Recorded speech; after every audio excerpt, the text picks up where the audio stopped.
International criminal court ने रूस के राष्ट्रपति व्लादिमीर पुतिन के खिलाफ गिरफ्तारी वारंट जारी किया है।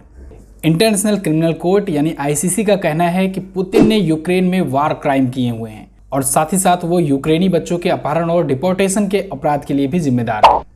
ये इंटरनेशनल क्रिमिनल कोर्ट है क्या, वार क्राइम क्या होता है और बच्चों के अपहरण और डिपोर्टेशन का मामला क्या है, पूरी वीडियो में हम लोग जानेंगे डिटेल में। पहले एक एक करके समझते हैं। सबसे पहले आईसीसी की बात कर लेते हैं।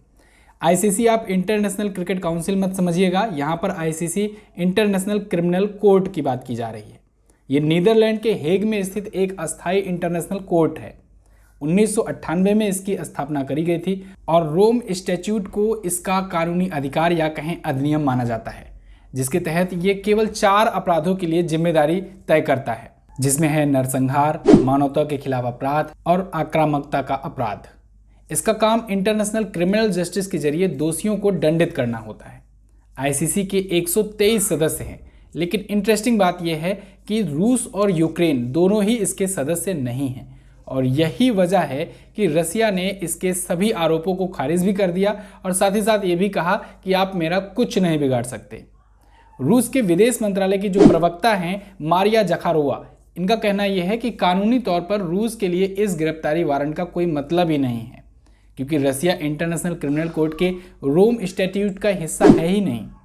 एक्चुअली में 123 देशों ने इस कोर्ट की स्थापना वाले इस समझौते पर हस्ताक्षर तो किए थे, सिग्नेचर किए थे, लेकिन रसिया ने साइन नहीं किया था और ना ही यूक्रेन ने किया था।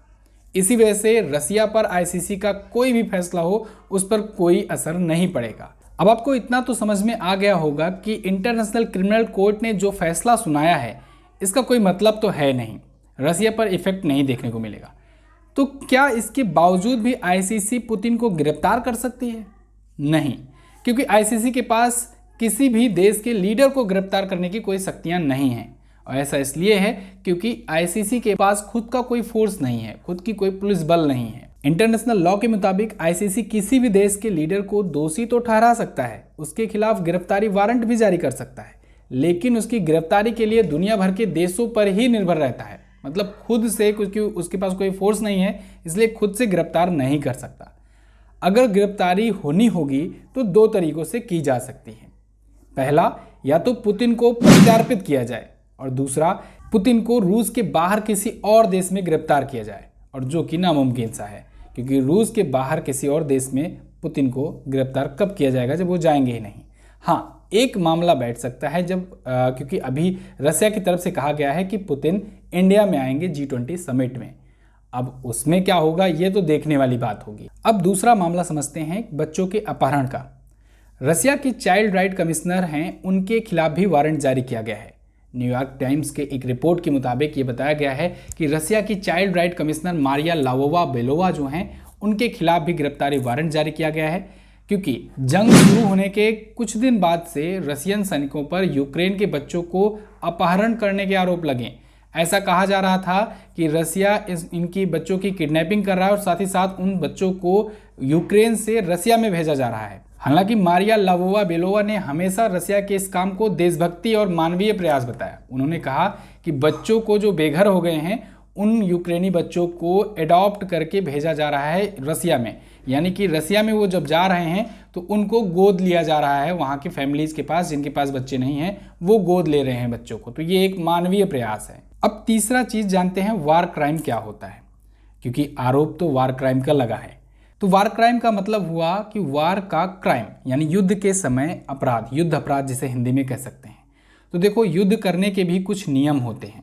ये नियम जिनेवा कन्वेंशन, हेग कन्वेंशन और भी जो अदर अंतर्राष्ट्रीय कानून बने और समझौते हुए उनके तहत ये बनाया गया। इसमें कुछ नियम ऐसे बनाए गए जैसे कि जानबूझकर नागरिकों को नहीं मारना है, युद्ध के समय जो निर्दोष नागरिक हैं उनको नहीं मारना है, जानबूझकर के युद्ध बंदियों को मारना या यातना देना, बंधक बनाना, नागरिकों की संपत्ति को अनावश्यक रूप से नष्ट करना, युद्ध के दौरान यौन हिंसा, लूटपाट, सेना में बच्चों की भर्ती करना, नरसंहार करना, ये सभी अपराध माना गया।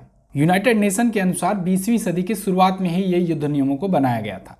अब इन नियमों को हेग कन्वेंशन 1899, 1907, 1864, 1949 इस दौरान जिनेवा के कन्वेंशन के तहत 4 संधियों के तहत तय किया गया था। अब हेग कन्वेंशन जहां युद्ध के समय कुछ घातक हथियारों जैसे anti personnel land mines, chemical, biological weapons, इन सब के इस्तेमाल पर भी रोक लगाती है। तो वहीं जिनेवा कन्वेंशन ये कहता है कि युद्ध के दौरान जो वार क्राइम होते हैं उनके नियम क्या क्या होंगे। तो कुल मिला कर के कहें कि युद्ध भी एक नियम के तहत लड़ा जाए तब वार क्राइम का आरोप नहीं लगेगा। अगर वार क्राइम का आरोप लगता है तो इंटरनेशनल क्रिमिनल कोर्ट उस पर सजा सुनाती है, और सजा मैंने आपको शुरुआत नहीं बताई। बहरहाल जेलेंस्की यूक्रेन के प्रेसिडेंट है, उनका भी बयान आया है सामने। उन्होंने कहा है कि ये तो बस शुरुआत है। वैसे आपको क्या लगता है कि क्या ये शुरुआत है रसिया यूक्रेन का युद्ध का, या फिर अब एंड होने के कगार पर है? 18% तक की यूक्रेन की ज़मीन अब रसिया के कब्जे में है। आपका क्या ओपिनियन है, आप लोग कमेंट बॉक्स में ज़रूर बताइएगा। और ऐसी ही और वीडियोज़ देखने के लिए चैनल को सब्सक्राइब जरूर कीजिए। वीडियो पसंद आई है तो इसको लाइक और शेयर भी करना। Thank you so much. जय हिंद।